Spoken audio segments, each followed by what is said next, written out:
Aleluia, tudo bem, pura fé? A graça e a paz a todos. Que bênção, me sinto honrado em estar aqui todo final de ano nessa conferência, mas durante o ano e muitas vezes. Tenho uma alegria muito grande em ter como amigo o bispo Bruno, a bispa Vanessa e mais ainda que a bispa é goiana. Mas isso aí é incomparável, né, irmão? Eu vou dizer uma coisa para vocês, viu? Eu saí de Goiás em 1993, fui para Curitiba, mas nunca me tornei um curitibano. E eu amo Curitiba, amo Curitiba. É o melhor churrasco do Brasil. E Goiás é a melhor pamonha, né? É isso aí. Tem mais. Quem nasce em Goiás é o quê? Goiaba. Irmãos queridos, eu tenho uma palavra para você hoje. E isso aqui está ardendo no meu coração já tem um pouco mais de um ano. Preguei essa mensagem também na semana passada ali no Recife. E é interessante, né? Quando eu preguei ela pela primeira vez, nós estávamos agora há 2 semanas atrás em um congresso que nós temos. Congresso, mas tem um nome de congresso, mas é uma escola de profetas. E nós tínhamos lá muitos homens de Deus que pregaram. O pastor Silas Malafaia pregou e foi uma coisa impressionante. Eu brinquei com o pastor Silas, alá Silas de bigode. Ele citou 85 versículos da Bíblia, gente. Eu fui anotando, teve uma hora que eu me perdi. Foi chocante, eu nunca vi. 10% foi conteúdo, o restante foi só Bíblia. Fantástico, absurdo. Deus usou ele tremendamente. O pastor Luciano Subirá também deu aula. O Vitor Hugo também deu aula. A escola de profetas, né? A Camila Barros também. E nós tivemos muita gente ensinando e dando aulas de dons, capacitação ministerial. Nós tivemos mais de 7.000 pessoas na versão noturna, gente. É a maior escola de profeta do Brasil. Uma loucura. Fiquei esperando meu amigo Bruno, mas ele não pôde ir dessa vez, mas vai o ano que vem, né? E nós tínhamos gente de toda a América Latina lá, é uma bênção. Mas você que não pôde ir, nós trouxemos para você numa versão podcast. Essa versão podcast de rádio de carro, sabe como é que é? Nós estamos jogando no podcast, mas nós trouxemos para você todas as ministrações, todas as aulas. Foi uma coisa fenomenal, sobrenatural mesmo. Todas as aulas sendo ali ministradas, as pregações. Você vai aprender coisas, irmão, que você pagaria, porque hoje tudo é masterclass, né? É masterclass e o que mais é? Mindset e masterclass. Você pagaria caríssimo por essas aulas aqui. E você, caríssimo mesmo, você ia fazer um curso lá de 3, 4, 5 meses, iria pagar caro. Mas aqui nós trouxemos numa versão num pendrive. Aqui nesse trânsito de São Paulo, você vai assistir todas as aulas de uma vez só. Você vai jogar no seu carro, no pendrive, e vai ouvindo, vai fazer sua academia, e você está ouvindo, você dispara isso aqui dentro do seu celular. É uma coisa fantástica. Então está ali disponível a você todas as ministrações e aulas da Escola de Profetas 2024, está disponível a você nesse pequeno pendrive aqui, ali na sua entrada. Um desses é da pastora Vanessa e a da bispa. Toda vez que eu venho aqui, ela ganha um presente, né? Deixa eu te ensinar. Os preletores, os pastores que são aí, como é que chama? Itinerantes. Quando você vai na igreja alguém, presta atenção, você tem que agradar 3 tipos de pessoas. Você tem que agradar a esposa do pastor, porque se ela não for com a sua cara, você não volta nunca mais. Você tem que agradar o técnico de som. Se não tiver bom, você não prega. E você também tem que agradar o copastor, viu? Que o copastor é aquele assim, pastor, o povo não gostou. Quem é o povo? Não sei, não gostaram. Não, se ele falar o povo não gostou, acabou. Então, gente, ali na saída você terá a bênção de adquirir para você, para o seu crescimento. Hoje a minha mensagem tem por título: Onde nascem os profetas? Você vai querer ouvir. E eu trouxe 3 livros para os irmãos. Em 1906 nasceu o maior avivamento já registrado da história. 1,5 bilhão de pessoas atingidas. 1,5 bilhão.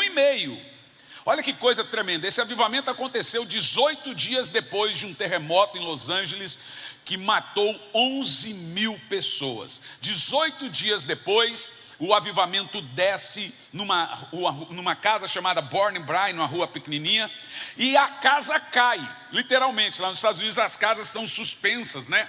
E a casa caiu, e eles foram para uma outra igrejinha, numa fábrica de caixão, por nome Rua Azusa, e ali o Espírito Santo desceu. No dia que o Espírito Santo desceu, a esposa do irmão Seymour não sabia tocar, não sabia cantar. Ela sentou no piano, tocou e cantou em 7 idiomas diferentes. O que tem aqui, irmão, registrado aqui nesse livro, é qualquer coisa de sobrenatural. Fogo do avivamento da Rua Azusa. Aí tem uma história aqui que não tem nos outros. Uma profeta por nome Maria Éter, que era considerada e até hoje a maior profeta da história da igreja, ela sentou com o irmão Seymour em 1910, e disse assim: irmão Seymour, o Espírito Santo está me dizendo que daqui 100 anos virá um avivamento maior que esse e vai durar até o retorno de Cristo. Conta aí os dedinhos. Conta, 1910, irmão, vai contando, você vai sabendo. Nós alcançamos isso, e olha, todas as profecias de avivamento. Essa semana tinha um pastor americano pregando, na mesma conferência que eu estava, e ele falou o que todos falam: eu vou vir para o Brasil. Perguntar para ele, por quê? Porque daqui vai sair o maior avivamento da história. Você conhece, pastor Larry Tatus. Todos os avivalistas que eu conheço falam: estamos esperando no Brasil. E essa é a verdade, irmão. Eu acredito que esse avivamento vai se cumprir, esse prometido de 100 anos, e o Brasil vai protagonizar uma história poderosa do poder de Deus. Quem crê nisso aí, diga amém. Então lá, ó, o fogo do avivamento da Rua Azusa. Imagina esse avivamento da Rua Azusa acontecendo dentro da sua casa. Na rua Itaipu? Itaipu, olha aí. Outra coisa, irmãs, nós trouxemos para a nossa editora talvez um dos maiores tesouros escondidos que muita gente não sabia. Mulheres de Poder. É a história das mulheres que mudaram o mundo, Deus usando elas para avivamento. É uma coisa surreal. Aqui você tem Maria Éter, que eu acabei de falar, Susana Wesley, você tem a esposa do irmão Seymour, você tem Jeanne Guyon, que ela influenciou Wesley, ela influenciou Zinzeldorf. Aqui está o segredo dos avivalistas: grandes mães, grandes esposas. O segredo dos avivamentos. Aqui tem mulher que ganhou um país inteiro. Padami Ramanbai é responsável pelo avivamento da Índia. Ela tinha um orfanato com 300 meninas de até 12 anos de idade. Um dia, 3 da manhã, o Espírito Santo começou batizando uma menina, depois outra, depois outra, depois outra. Até 6 da manhã, o orfanato de meninas inteiro estava batizado com o Espírito Santo.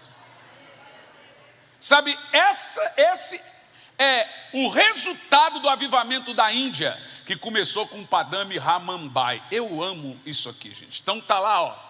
Mulheres de poder, mulheres de avivamento, você vai querer. E em último lugar, corações profundos, revelações profundas. Vou pregar um conteúdo desse livro aqui. A última vez que eu aqui estive nessa mesma conferência, veio do Rio de Janeiro uma pastora. Eu estou te contando isso porque ela contou testemunho lá para 7 mil pessoas. Ela veio porque o Espírito Santo mandou ela vir. Então eu estou pregando, daqui um pouco eu olho, está a pastora Camila Barros. Perguntei para o pastor Bruno: que hora que a Camila vai pregar? Ele falou: não, ela não vai pregar. Ela não veio para pregar, ela veio para receber. E eu terminei a minha mensagem e saí. Ela disse que o Espírito Santo falou para ela: levanta e segue esse homem. Fui lá, quando eu sentei, ela olhou para mim e começou a chorar, não conseguia dizer nenhuma palavra. Ela disse assim: pastor, Deus mandou eu vir aqui atrás de você. E olha o que ela disse: eu estou acabada. Eu preciso de um update ou uma atualização de Deus no meu ministério.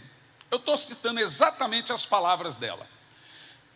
E você, disse ela, eu esperando que o pastor Hernani fosse me dar uma mensagem de Deus, orar comigo, eu peguei 2 livros. Esse livro, Corações Profundos, e o livro Derretimento dos Servos. Olhei para ela e falei assim: eu precisaria de muito tempo para falar para você o que eu tenho para falar, mas o que você precisa está aqui dentro.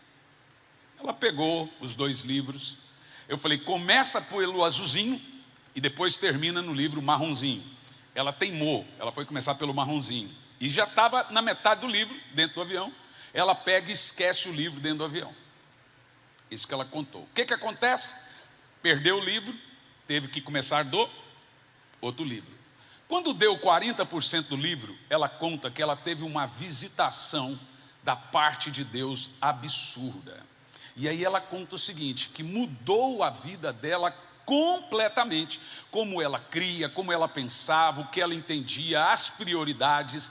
E o que a pastora Camila fez? Ela fez um post e jogou no store. Ela leu esse livro, pelo que ela me falou, mais de 5 vezes, e jogou no store. Quando ela jogou no store, o nosso site caiu. A nossa editora caiu, porque juntou aquelas amigas dela, as juntas lá, todas indicando o livro. Aí veio a pastora Elisete, as amigas, todo mundo, e cantou. E quando eu olhei, falei: por que está acontecendo que o site caiu? Quando eu fui ver na internet, só de história. Irmãos, nós alcançamos há 1 mês atrás, para quem falava zóis, unhas, ouvidos, orelha, tudo com Z, que aprendeu a ler e escrever depois dos 19 anos, nós alcançamos há 1 mês atrás mais de 1 milhão de livros vendidos. Isso para um goiano, irmão, só um goiano sabe o que eu estou falando. Por que eu estou te dizendo isso? Muitos pastores aderiram, lá no Rio especificamente, e também em BH, aos seus liderados, indicando esse livro, Corações Profundos, Revelações Profundas. Se você procurar a pastora Camila e falar assim: qual é o livro que mudou sua vida, você já sabe qual vai ser a resposta dela. Eu estou falando isso porque ela falou e ela me autorizou, e ela falou isso abertamente, está gravado para toda a internet. E isso é um testemunho daquilo que eu esperava quando nós escrevemos o livro. Eu queria que o livro trouxesse no coração das pessoas realmente uma reparação de altar. Até o seu cachorrinho tem um canto em casa, e às vezes o Espírito Santo não tem. Aonde está o nosso altar? E o que é esse altar? Nós vamos começar em 1 de Paulo a Timóteo, capítulo 2, no versículo 8. Prometo que você vai para casa antes da meia-noite. Eu vou parafrasear o apóstolo Paulo, e ele começa assim: ordeno que os homens em todos os lugares orem. Vamos citar isso junto, vai lá. Ordeno que os homens em todos os lugares orem. O que o apóstolo Paulo está dizendo é: eu ordeno que todos orem. Espírito Santo, fale conosco, que não seja eu quem fale, mas que seja o teu Espírito falando a cada um de nós. Amém. Bom, está comigo de novo meu filho, pastor Jean, e hoje minha nora. Estão casados há 10 meses, né? Eu sei que ela parece que tem 15 anos, mas é de maior de idade, porque de tamanho não pode ser, né? E eles se casaram tem 10 meses e agora também viaja com a gente. Se não bastasse eu aguentar meu filho, agora tem que aguentar minha nora também. Irmãos queridos, nunca devemos nos esquecer que o Deus Todo-Poderoso governa o mundo. Deus não é um Deus ausente.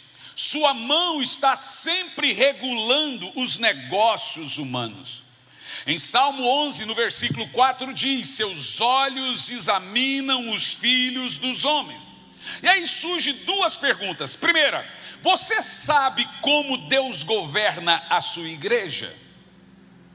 Você sabe qual é o sistema de Deus de governo da sua igreja e para o crente? A resposta: Deus governa a sua igreja pela oração. Deus governa o crente pela oração.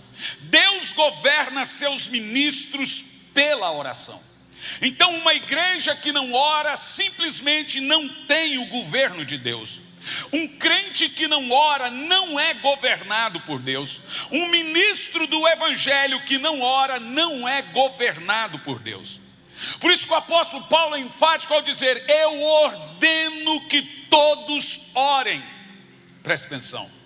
Nada é mais importante para Deus do que a oração. Eu vou repetir: nada é mais importante para Deus do que a oração ao lidar com o seu povo.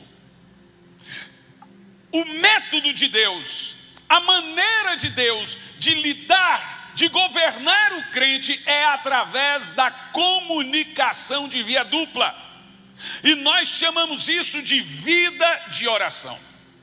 A verdade, meus irmãos, é que fracasso na oração é fracasso em todas as áreas de nossas vidas.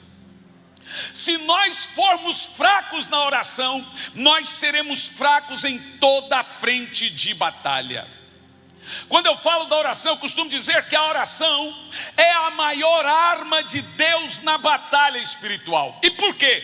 Porque é em oração que nós ativamos todas as demais armas na batalha. É em oração que você aciona o nome de Jesus. É em oração que você aciona o sangue de Jesus. É em oração que você aciona a fé que opera milagres. É em oração que você move as mãos de Deus. Então, sem oração não há arma na batalha. Esses tempos atrás me perguntaram qual é o segredo para vivermos avivamento ou avivamento pessoal. Sabe que essa pergunta foi feita para o avivalista Dwight Lima Moody em 1822. Perguntaram: pastor, qual é o segredo para um poderoso avivamento? Moody citou Atos dos Apóstolos no capítulo 4, no capítulo 6, no versículo 4, e ele disse o seguinte: quanto a nós, nos dedicaremos à oração e ao ministério da palavra. Moody então responde que para ter um avivamento, você precisa mover o coração de Deus. Olhe bem, para que haja um avivamento pessoal em cada crente, o coração de Deus precisa ser movido. Porém, mais do que isso, para que haja avivamento, o coração do homem também precisa se mover. Só haverá avivamento se Deus se mover em direção ao homem e se o homem se mover em direção a Deus. Então me escute bem: qual é a arma de Deus para movê-lo até o homem? E qual é a arma de Deus para o homem se mover até Deus? Primeiro ponto para você entender, presta atenção: palavra, pregação e oração. O texto bíblico não diz quanto a nós nos dedicaremos ao ministério da oração e ao ministério da palavra. O texto diz quanto a nós nos dedicaremos à oração e ao ministério da palavra. Porque tem gente que diz que não se envolve com oração porque ele não faz parte do ministério de oração da igreja. A Bíblia Sagrada nunca chamou oração de ministério. A Bíblia chama palavra de ministério e oração de obrigação, de ofício. Sabe por quê, meus irmãos? O ministério da palavra é um ministério de poucos. O ofício da oração é um ofício de todos. Poucas pessoas vão subir aqui e pregar. Todos são obrigados a orar. Deus não obriga todos a subir e pregar. Por isso que o texto diz: ministério da palavra, ofício da oração. Por quê? Porque a palavra atinge algo, a oração atinge outro algo. Presta atenção nisso. A palavra atinge o temporal, a oração atinge a eternidade. A palavra move o coração dos homens, a oração move o coração de Deus. Deus não fez a palavra para homens, e Deus não fez, presta atenção, Deus não fez a palavra para ele, Deus, e Deus não fez a oração para os homens. Quando você ora, você não ora ao homem. Quando você prega, você não prega a Deus. Irmãos, Deus não vem a culto para ouvir pregação. Deus não ouve mensagem. Ou você acha que Deus está aqui? Uau, que palavra! Esse culto foi tremendo, eu quero ouvir de novo essa pregação. A palavra foi feita para mover o homem. Quando você prega ao homem. E a oração foi feita para mover Deus. Quando você ora a Deus. Por isso que o ministério da palavra é um ministério de poucos, e a ordenança, a ordem da oração é uma ordem a todos. De tal maneira que não haverá avivamento se nós não voltarmos a práticas como palavra, oração, jejum. Presta atenção no que eu vou te dizer. Falar de jejum se tornou uma coisa quadrada.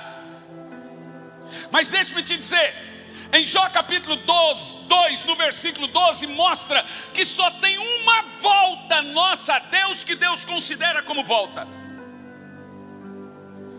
Jó capítulo 2, no versículo 12 diz: agora diz o Senhor, convertei-vos de todo o vosso coração, e isso com jejuns. Deus só aceita retorno a Ele, volta a Ele, quando nós temos ofícios expiatórios praticantes. Sabe o que isso quer dizer? Expiatório são ofícios que visam santificar o homem. Deus não vai abrir mão de coisas que Ele disse na sua palavra. Não existe orações respondidas se não forem oradas. Sabe, eu gosto muito de um texto, veja, por 4 vezes o Espírito Santo desceu no livro de Atos, em grande porção. Atos capítulo 2 em Jerusalém, Atos capítulo 8 em Samaria, Atos capítulo 10 em Jope, Atos capítulo 19 em Éfeso. Das 4 vezes que o Espírito Santo desceu, 3 vezes foi com o mesmo pregador e com a mesma mensagem. Das 4 vezes que o Espírito Santo desceu, 3 vezes foi com um pregador ignorante, chamado Pedro. E sabe o que me fascina nessa história? Atos 10, 44 afirma: enquanto Pedro ainda dizia essas palavras, o Espírito Santo desceu sobre todos que ouviam a pregação. Sabe o que o texto está dizendo? Nas 3 vezes que o Espírito Santo desceu com Pedro, foi durante a palavra. Não há avivamento sem palavra, irmão. Qualquer coisa que não é o ministério da palavra contribui com o ministério da palavra, mas não substitui. O nosso problema nessa nação tem sido isso: imitar os Estados Unidos no desprezo à pregação. Porque na América hoje um tempo de pregação habitual é 8 minutos. Então, quando eu leio o texto, o Espírito Santo desceu enquanto ouviam a mensagem. Um grande, poderoso, genuíno avivamento, ele vai vir de corações engajados com a palavra, de corações engajados com a vida de oração e corações engajados com o jejum. São 3 pratiquinhas expiatórias que está fora de moda. Mas deixe-me te falar uma coisa: nenhum profeta nasceu sem essas práticas. Aqui no Brasil nós estamos acostumados a ministérios serem levantados de jurados e calouros. Nós acostumamos a ganhar prêmios para pregadores, mas não, o ministério nasce de joelhos, é num quarto escuro, é num quarto sozinho, é só aquela pessoa e Deus em total e absoluta consagração.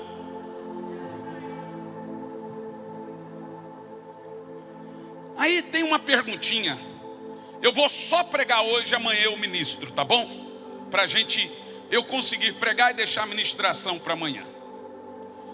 Surge uma pequena pergunta aqui: se realmente se faz necessário a vida de oração. Tem gente que diz que não ora porque é corrido o tempo dele. Essa geração dos iPads, essa geração dos smartphones, essa geração de Smart TV. Todo dia que eu ouço um irmão lá na igreja, que eu sou pastor, pastor, só tem assistido essa série? Rapaz, tem que assistir essa série. Não tem nada contra a série, irmão, mas essa geração Netflix, Prime Video, essa geração streaming só vai provar uma coisa: que a falta de oração nunca foi por falta de tempo. O judeu ora 3 vezes ao dia, o muçulmano 5, o budista 10, o seixonoísta 18 e o cristão. A diferença desses aí, tirando o judeu, é que eles têm deuses mortos, mas o trata como se estivesse vivo. E nós que temos um Deus vivo e o tratamos como se estivesse morto. A ninguém o Senhor isentou da prática da oração. Ninguém aqui é grande o suficiente para dizer que não vai orar. Nunca, presta atenção, nenhum homem é maior que sua vida de oração. E vou mais longe: nunca ouça um homem que não ouve Deus. Homens não são de confiança os que não oram, menos ainda. Por isso que Leonardo Ravenhill dizia: o crente que ora deixa de pecar, o crente que peca deixa de orar. Sabe por quê, meu irmão? Porque é o seu nível espiritual que determina seu referencial. Se você tem um nível espiritual que não é um nível espiritual proveniente de oração, você vai achar que pecado não é pecado, por exemplo.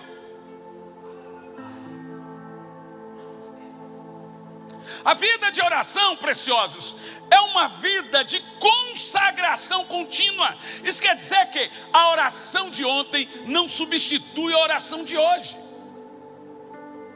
Olha o que Jesus disse: vigiai e orai, vírgula, para não cair em tentação. Jesus está dizendo que quem não ora, se não caiu, inevitavelmente vai cair. Não foi Levenhill que diz, não fui eu que disse, foi Jesus que disse isso. Que quem não tem uma habitual vida de oração constante, irmão, todos nós, cada um de nós aqui, temos potencial terrível de apostasia. Nós só não fazemos isso por temor, mas temos o potencial para isso. O maior chamado que existe é o chamado a restaurar o altar da adoração. Eu vou te explicar isso, presta atenção. Numa questão bem simples, no livro Corações Profundos está em detalhe.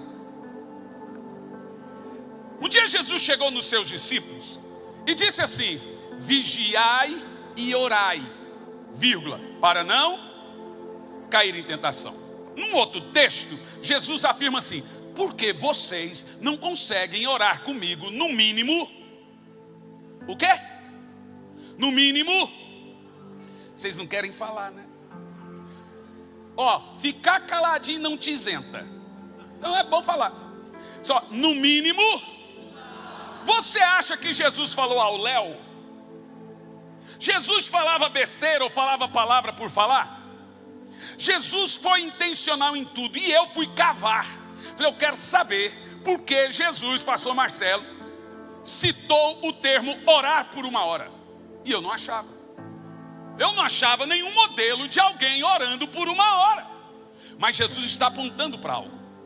Então eu achei, Salmo 84, no versículo 1, começa assim, ó: com amáveis são os teus tabernáculos, Senhor dos exércitos. Presta atenção, sempre no plural de Davi: teus tabernáculos. Porque o templo tinha quantas partes?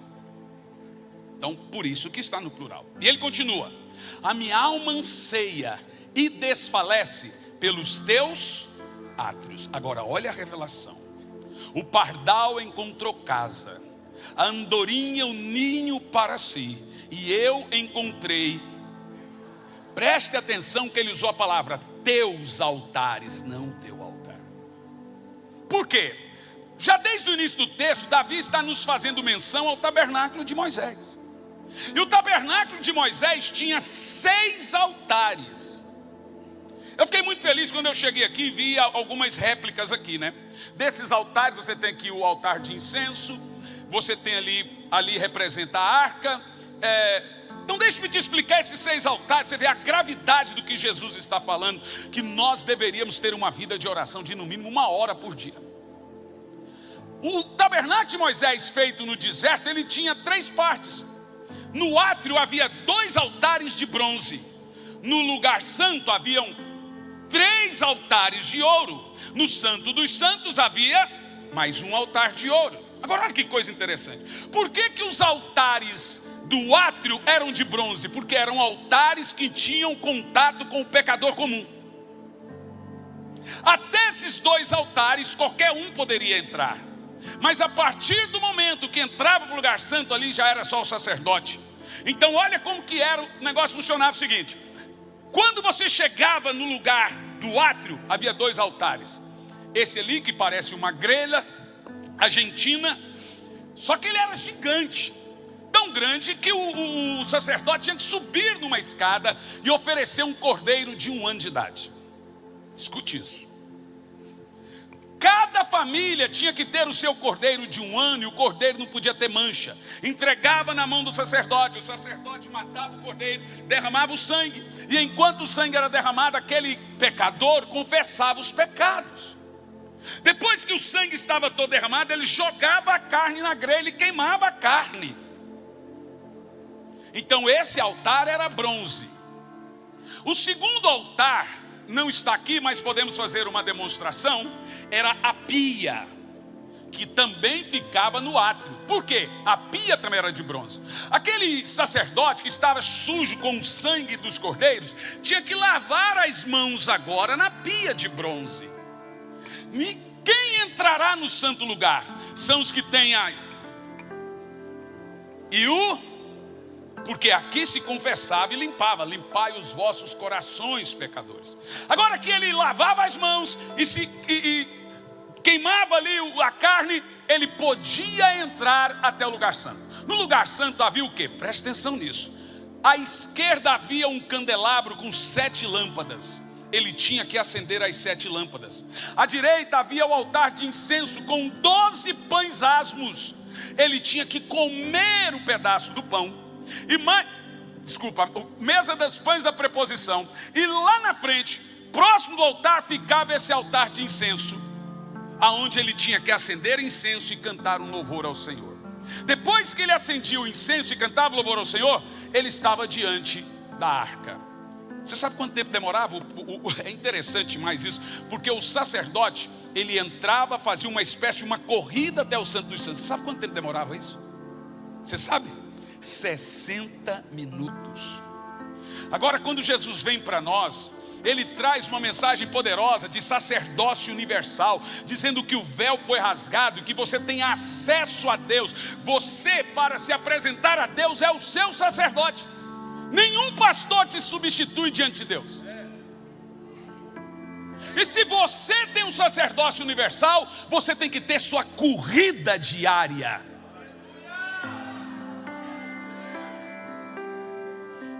Você tem que passar por aqui. Eu escrevi no livro o que representa cada um deles. Esse aqui, representa a cruz, confissão. Não tem como começar uma oração sem a cruz.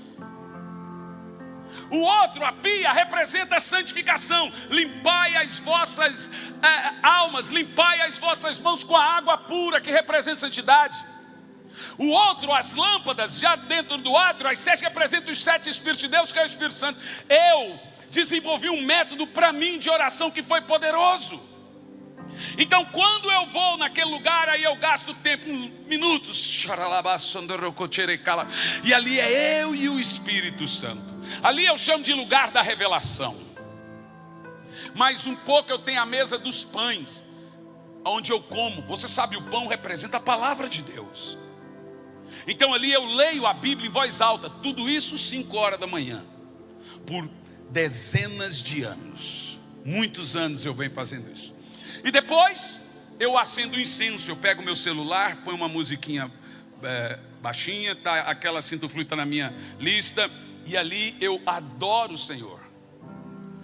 Eu aprendi isso, desenvolvi, foi colocado no livro para ajudar esse método de oração na vida dos irmãos. No entanto, preste muita atenção.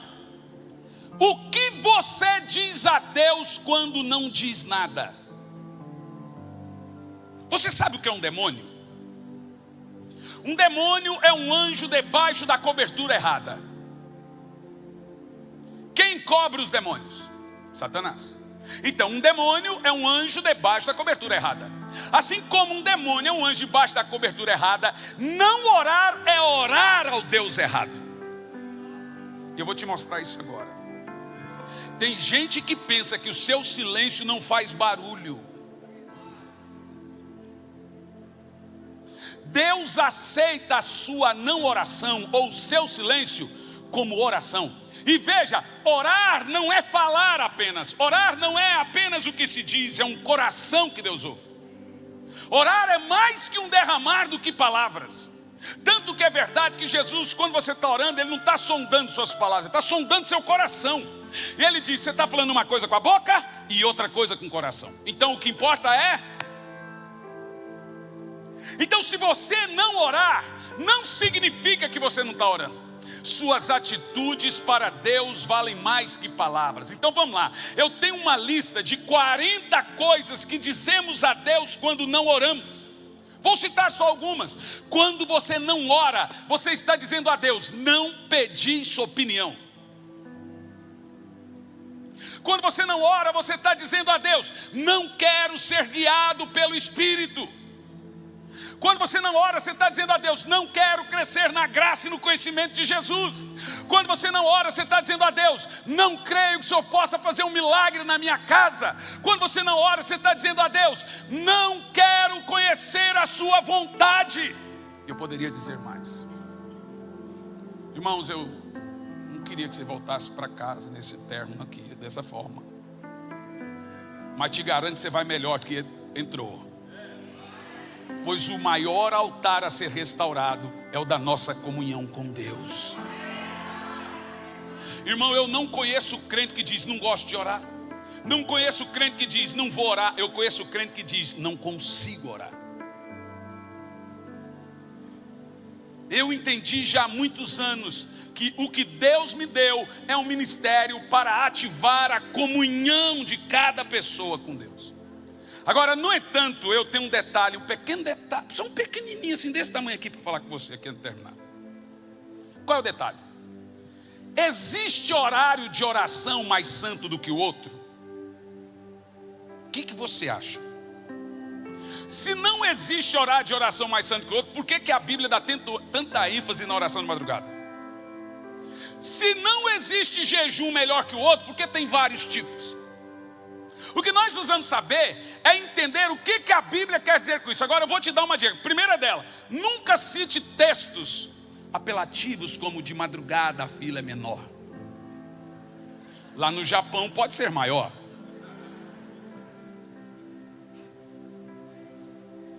Gente, escuta, não tem horário de oração mais poderoso que o outro, ou mais santo do que o outro.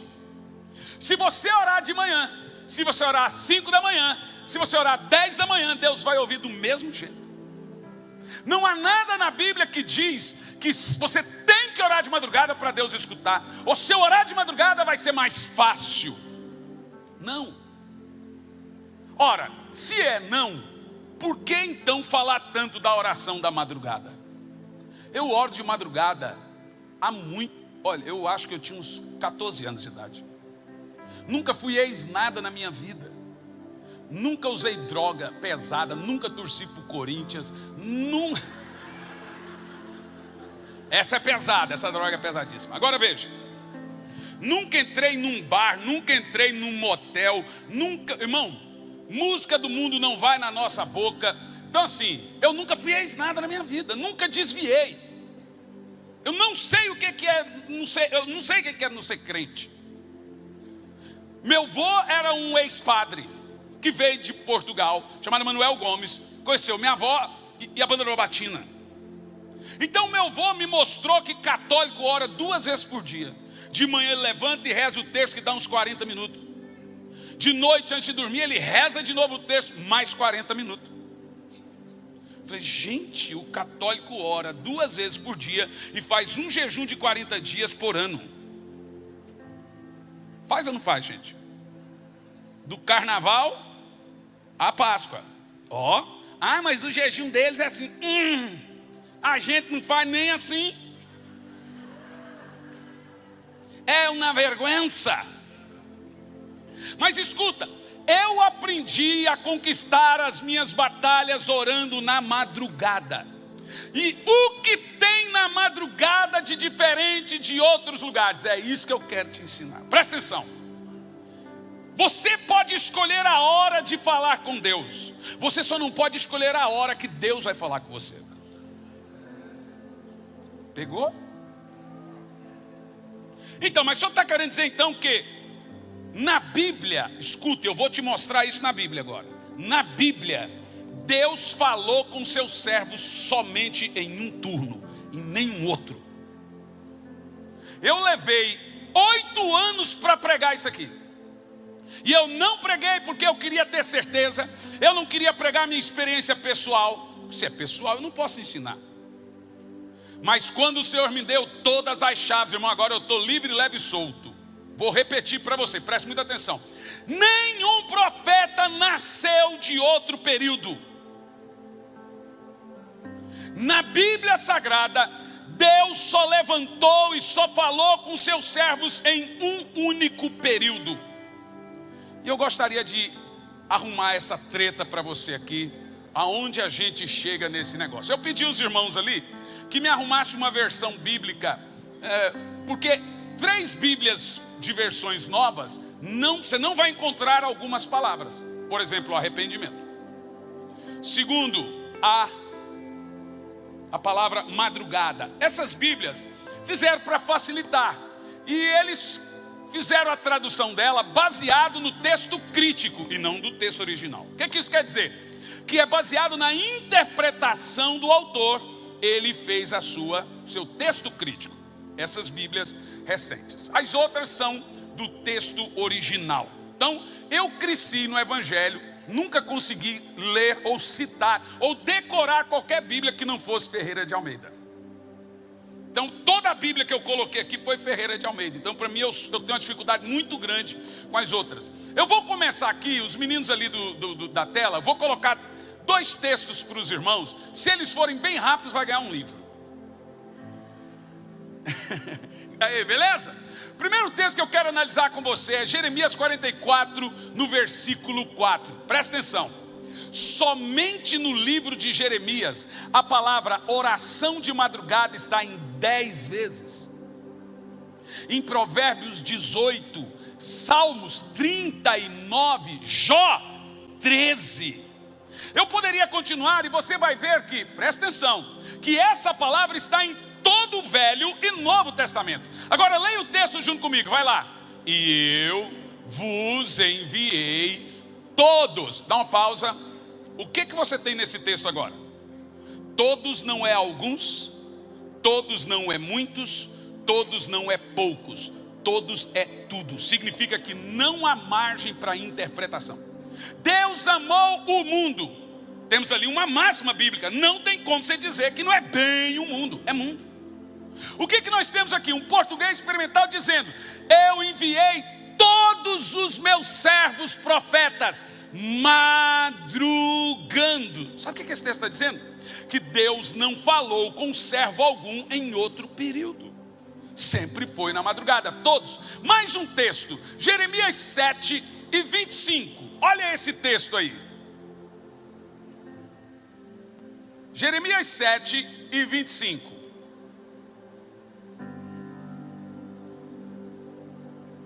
Vamos ler? Lê em voz alta, vai lá.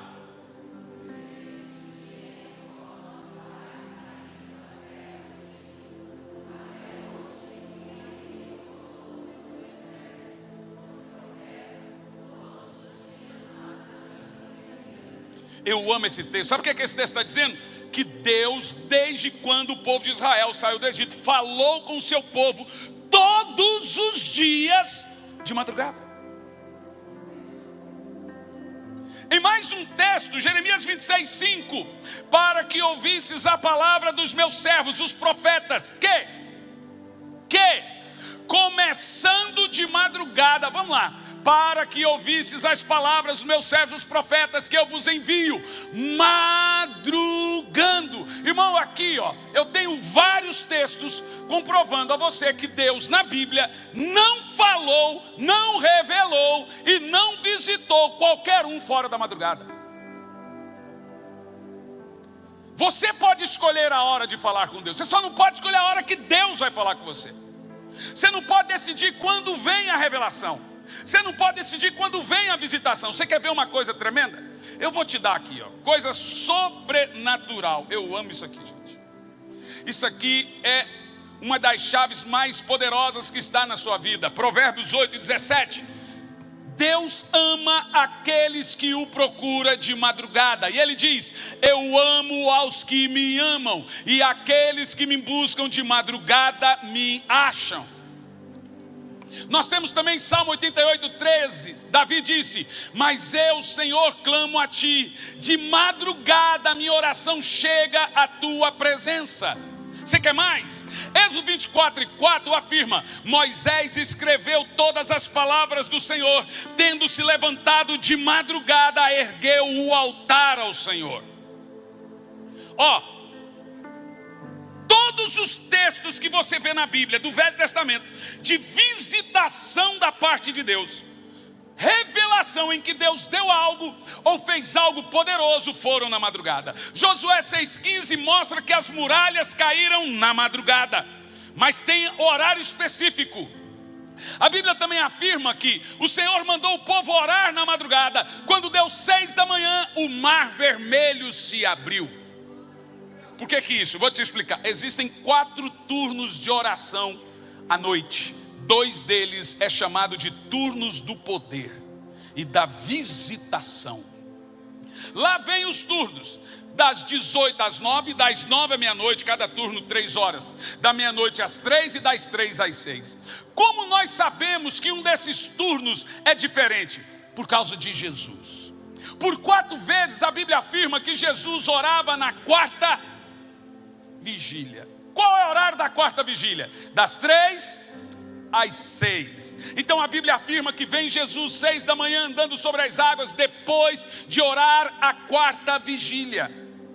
Você não tem noção que você vai ouvir aqui hoje. Você vai entender por que os avivamentos foram tão acelerados, por que os avivalistas conseguiram resultados tão grandes em tão pouco tempo. Porque a madrugada é diferente de qualquer outro período, não porque você está orando, mas por aquele que está lhe visitando. É na madrugada que os terreiros batem, é na madrugada que tem os sacrifícios de crianças e de animais, é na madrugada que pessoas morrem endemoniadas e cheias de álcool. O diabo trabalha, e você sabe que há um espírito de violência e mortandade, de acordo com o Salmo 91, a partir da meia-noite. Irmão, em época de guerra, soldado não dorme. Nós queremos grandes coisas de Deus. Mas eu quero uma coisa profunda. Coisas profundas não vêm sobre corações rasos. Eu quero uma coisa sobrenatural. Orações sobrenaturais não podem estar em mentes superficiais. Você quer viver uma coisa que você nunca viveu? Há um turno onde nascem os profetas. Os profetas nascem de altar, de joelho. O Senhor disse: Samuel. Havia um homem chamado Samuel, que o Senhor falou com ele na 4ª vigília. Ele diz: eis-me aqui, Senhor. Eu estou aqui para declarar que o Senhor vai começar a visitar pessoas. Eu estou aqui para declarar que vai ter pessoas que serão cheias do Espírito Santo no café da manhã. Eu estou aqui para dizer que haverá crianças, seus filhos, que sairão de sua casa e você vai ter que buscar ele na escola, porque ele estará orando em línguas. Tamanho é a visitação da parte do Senhor na vida dele. Sabe qual é o nosso problema? Nós queremos ter muita unção. Precisa de unção para cantar para Deus, precisa de unção para pregar, mas nós queremos unção, Mas não dá para ter a unção que nós amamos com o pecado que toleramos. Tem uma coisa que corrompe o azeite na sua vida, como está escrito na Bíblia, que corrompe o óleo do perfumista, é a mosca do pecado.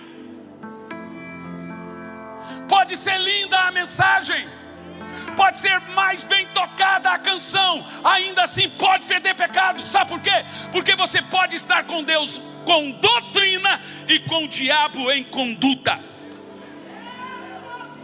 Você pode ter uma doutrina perfeita e uma ética diabólica.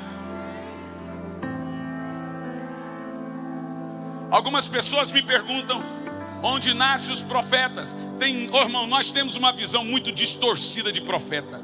Eu até tento não falar sobre isso, mas eu vou falar.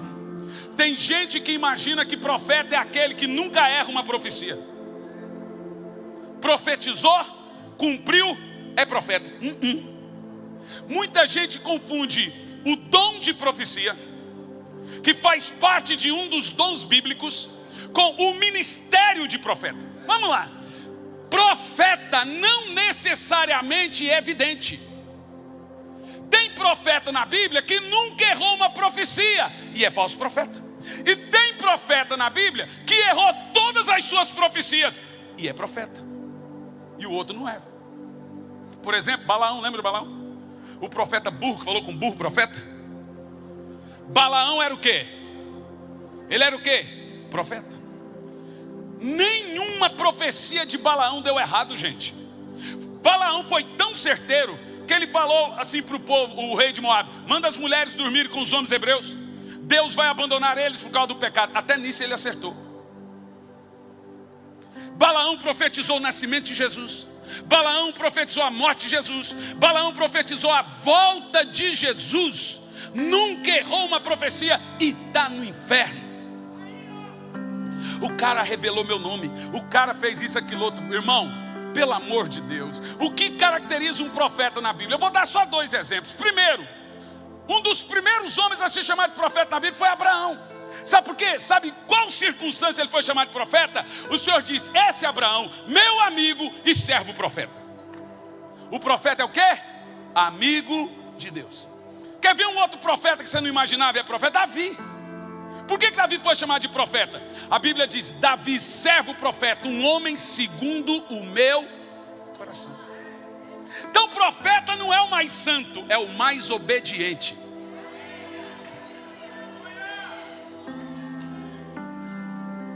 Profetas nascem do altar, profetas nascem de seus joelhos, profeta nasce de suas dores.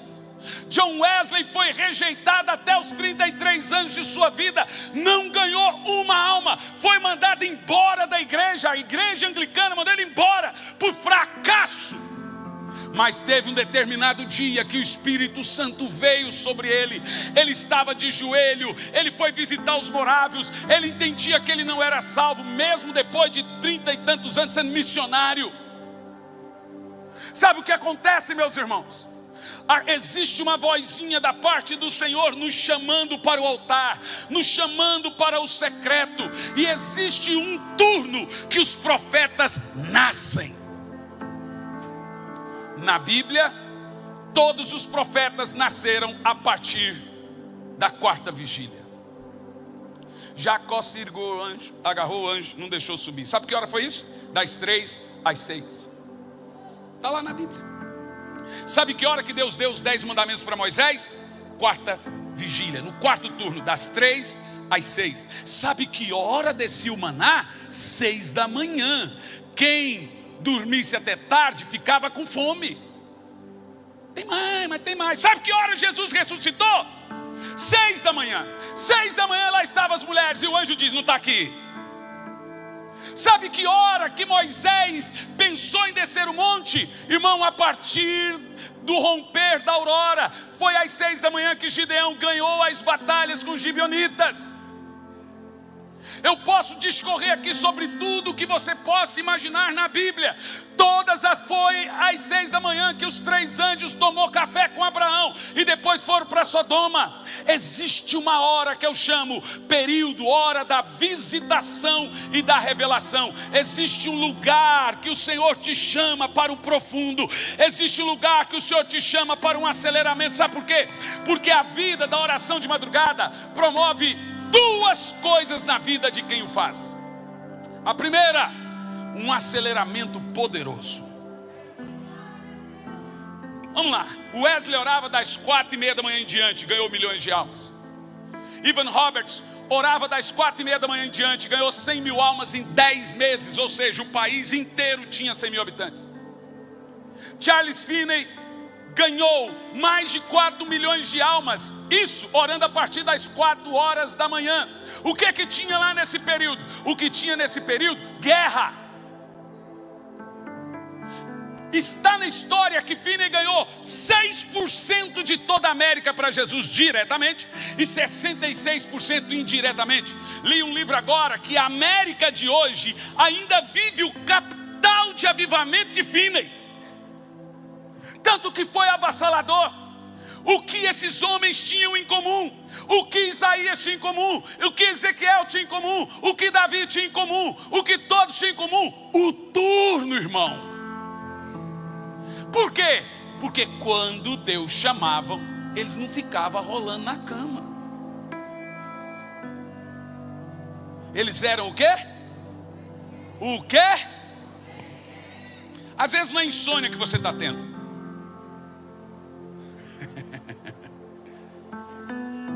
Eu estou convicto que nós estamos prestes de um nascer de um poderoso e sobrenatural avivamento. E alguém me disse: agora você não bastou pregar esse tempo todo a oração, agora está aumentando o jugo. E disseram para mim e para o Luciano Subirá essa semana: vocês dois são 2 fariseus. Você só fala de jejum, você só fala de oração. Por que você não para de pregar isso? Um outro falou assim: por que você só prega arrependimento? Eu falei: porque só sabe pecar. O Senhor está chamando os seus servos, um exército de gente cheio de armas espirituais e poderosas. Ou você acha que você não é profeta? Eu estou aqui dizendo que coisas estão começando a nascer. Tem gente que vai ganhar uma nação inteira. Tem gente que vai receber dons de milagres. Irmãos, tem gente que recebe visitações profundas da parte do Senhor. Tem gente que tem... O Espírito Santo me mostra coisas poderosas aqui nesse lugar. O Espírito Santo me mostra gente aqui ganhando uma nação inteira para Jesus.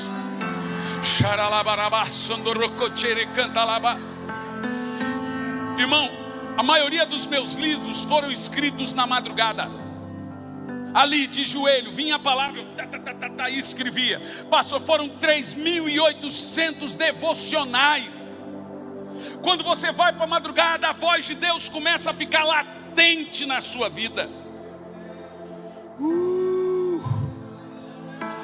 É uma visitação sobrenatural da parte do Senhor, meu irmão. Essa é uma palavra para servos e servas, para profetas, gente que vai ganhar sua família inteira, gente que vai ganhar seus filhos, gente que vai ganhar sua cidade, gente que vai ter visões, visitações e profecias. Tem alguém aqui comigo nesse negócio?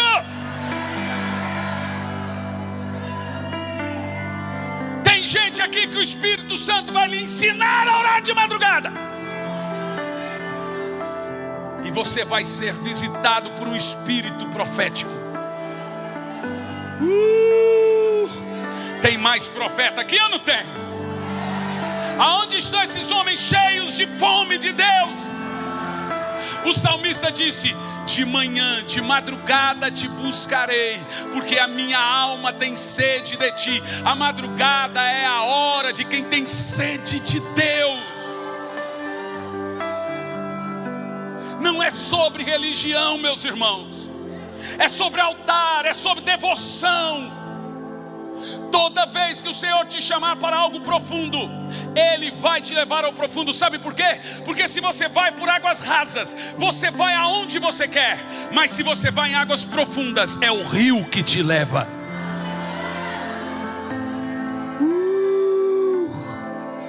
Eu estou vendo o Senhor arrastando muita gente a águas profundas aqui. Tem alguém aí comigo? Ore em línguas por uns 2 minutos aí. Cola essa revelação na sua mente. Ore em línguas, ore mais alto, mais forte.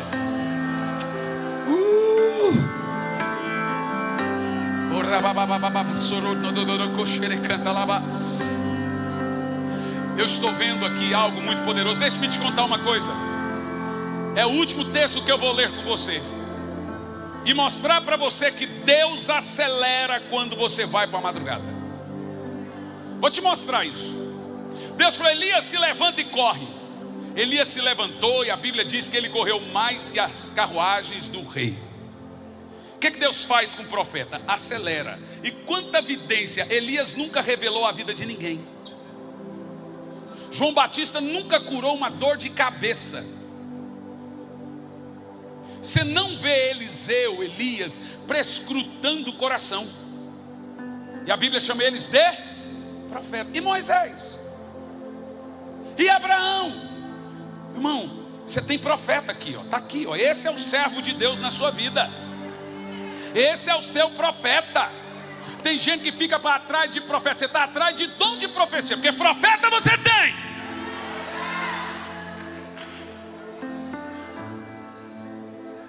Um dia eu fui na igreja e o pastor falou: pastor, te apresentar o profeta da igreja. Me apresentou um rapaz. Eu olhei na cara dele, segurei no ombro dele e falei assim: eu pensei que você fosse o profeta da igreja. Coloca para mim Jó, presta atenção, gente. Eu quero muita vibração nesse texto, porque não tem muito tempo que o Senhor me deu ele, não. Eu perguntava: Senhor, o que eu ganho orando de madrugada? Olha que pergunta ridícula. E Deus odeia a pergunta. Jó fez uma pergunta a Deus e Deus respondeu com 70. Aí Jó termina: bem sei que tudo pode, que nem eu, ou seja, não devia ter falado. Deus não gosta, Ele não quer que você pergunte, Ele quer que você creia. Aí eu falei: Senhor, eu vou mudar as perguntas. O Senhor me dá o que orando de madrugada? Gente, foram 8 anos fazendo essa pergunta e nunca o Senhor me deu. De repente eu vou orar na madrugada e eu caio na loucura e falar: Senhor, se eu estiver errando, me perdoe, não se ire comigo. O que eu ganho orando de madrugada? Jó 8, versos do 5 ao 7. Você não tem noção. Aqui você vai entender porque em época de avivamento o Senhor acelera o processo e chama o povo às madrugadas. Essa é a resposta das igrejas orientais. Na Coreia, as 4 maiores igrejas do mundo estão na Coreia. Sabe qual é o maior culto deles? 4 da manhã. Todo mundo conhece essa história. No Egito, a maior igreja subterrânea do mundo é no Egito. Sabe qual é o maior culto deles? 4 da manhã. Eu experimentei, não estou falando isso aqui não é um padrão para todos. Eu fiz, falei: eu vou fazer um culto de madrugada na igreja. E fiquei orando: Senhor, quando é que eu lanço esse culto? Isso não vai dar certo em Curitiba, 3 graus, 2 graus, não vai dar certo. Eu orando, porque o curitibano, se você errar a primeira vez, esquece, você não terá a chance da segunda vez. E eu orei, irmãos. Falei: irmãos, nós vamos ter um culto de avivamento na madrugada. Vai ser 4:30 da noite, 4:30 da manhã, e vai terminar às 6. Irmão, quando eu cheguei na igreja, estava 3 graus, uma chuva e o povo na fila. As crianças com o olhão assim, ó, e dizia para o pai: não quero dormir. Meu Deus, o meu coração parecia que ia explodir de ver coisas sobrenaturais. Existe uma visitação nesse turno, gente. Jesus escolheu esse turno para ter intimidade com o Pai. A igreja primitiva fazia 2 jejuns na semana, quarta e sexta, e orava todo dia às 4:30 da manhã. Não viu Jeremias dizendo: desde os dias que vocês saíram do Egito, todos os dias eu visitei vocês às madrugadas. Quantas vezes você tem uma visitação do Senhor e deixa o visitante esperando? Olha esse texto, Jó, vamos lá. Mas se tu de madrugada buscares a Deus e ao Todo-Poderoso pedirdes misericórdia, continua: se fores puro e reto, certamente o Senhor logo despertará por ti. Está dizendo, Ele vai te ouvir. e restaurará a morada da tua justiça. Para quem conhece de teologia sabe que a palavra justiça na Bíblia ela é ampla, é cura, prosperidade, transformação, salvação e etc. Então está dizendo aí, vou restaurar a justiça desse crente. E continua, uma bênção pessoal. Eu quero que você foque nesse texto, porque aqui vem a profecia.